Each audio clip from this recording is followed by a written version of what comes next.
Hello दोस्तों, आज मैं आप लोगों को सुनाने वाली हूँ एक अनोखी कहानी जिसका नाम है पीपल की चुड़ैल। चुड़ैल जो हमेशा दूसरों को परेशान करती है। चलिए देखते हैं इस चुड़ैल की कहानी। और कहानी अच्छी लगे तो चैनल को सब्सक्राइब कर दीजिएगा। चलिए सुनते हैं इस नटखट पीपल की चुड़ैल की कहानी। एक दिन चुड़ैल पीपल के पेड़ पर जोर जोर से हंस रही थी और कह रही थी, आज तो बहुत मजा आया। एक एक करके सबको परेशान कर दिया। पहले दूध वाले को परेशान किया, फिर उसके बाद वो साइकिल वाले को भी परेशान किया। रोज मजा आता है मुझे, तो सबको परेशान कर दूंगी, मजा आएगा। और वैसे भी किसी को क्या पता चलना है कि मैं यहाँ सबको परेशान कर रही हूँ। मुझे तो बड़ा मजा आता है इन सब चीज़ों में। चुड़ैल इस तरीके से बात कर रही थी। उसी गांव में शहर से एक लड़की आई थी जिसका नाम था रिंकी।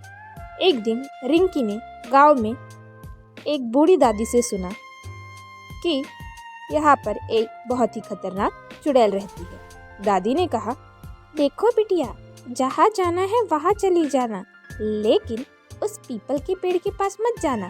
क्या है, वहाँ एक बहुत भयानक चुड़ैल रहती है जो हर किसी को परेशान कर देती है। हमेशा किसी न किसी का नुकसान हो जाता है जब भी वो वहाँ जाता है। हालांकि अभी तक कोई बड़ा नुकसान नहीं हुआ, लेकिन फिर भी वहाँ मत जाना, वो जगह खतरनाक है। जैसे ही ये सारी चीज़ें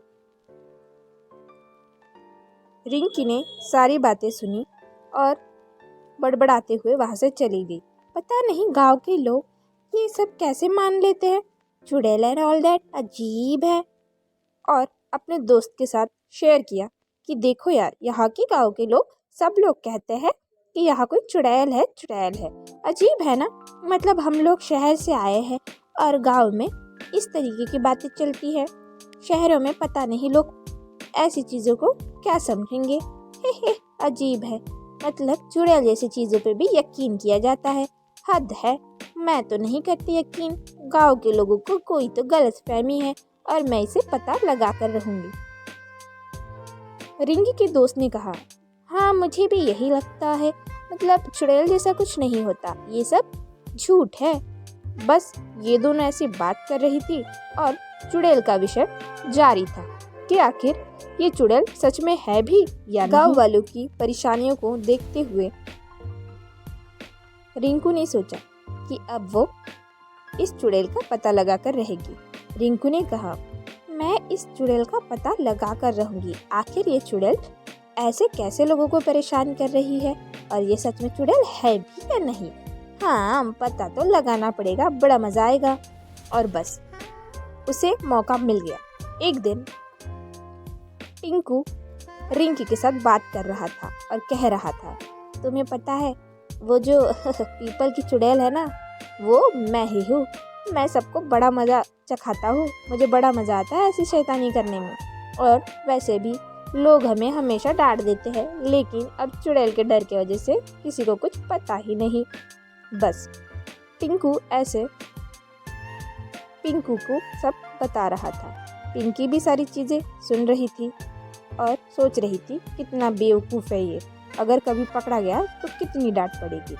ये सारी चीज़ें दूर से रिंकी ने सुन ली और बस उससे सारी चीज़ें पता चल गई। रिंकी ने जब ये सारी चीज़ें सुनी तो उसने एक बढ़िया प्लान बनाया और आ गई एक पुलिस वाले के पास और बस उसके साथ मिलकर बीच चौराहे में टिंकू के सामने पुलिस वाले को कहने लगी, सुनिए पुलिस वाले अंकल, आप ही बताओ, अगर कोई लोगों को परेशान करता है चुड़ैल बनकर तो उसको कितने साल की सज़ा मिलेगी?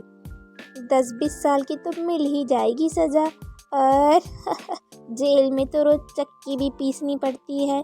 हाँ, ऐसे लोगों को परेशान करने का नतीजा तो बुरा ही होगा ना, है ना पुलिस अंकल। बस रिंकी ने टिंकू को पूरी तरीके से डरा दिया कि लोगों को परेशान करने का नतीजा क्या होता है। पुलिस अंकल ने भी कहा, हाँ रिंकी बिटिया, तुम्हें पता है ऐसा ही एक लड़का था जो लोगों को परेशान करता था, वो भी चुड़ैल बनकर। आज उसे 30 साल की सज़ा हुई है, बेचारा जेल में ही बूढ़ा हो गया। ये सारी चीज़ें सुनकर टिंकू तो डर गया और बस टिंकू ने रिंकी को सारी हकीकत बता दी कि वही परेशान करता है लोगों को चुड़ैल बनकर। उसने कहा, दीदी दीदी मुझे माफ़ कर दो, मुझे नहीं जाना जेल वेल, मैं ही परेशान किया करता था, लेकिन मैं तो बस मस्ती करता था, लेकिन आज से मैं कभी भी ऐसी मस्ती नहीं करूँगा जिससे लोग परेशान हो। बस रिंकी को तो यही चाहिए था कि टिंकू इन बातों को समझे और बस इस तरीके से गांव वालों का पीपल की चुड़ैल से पीछा छूट गया और सब लोग खुशी खुशी गांव में बिना डर के रहने लगे।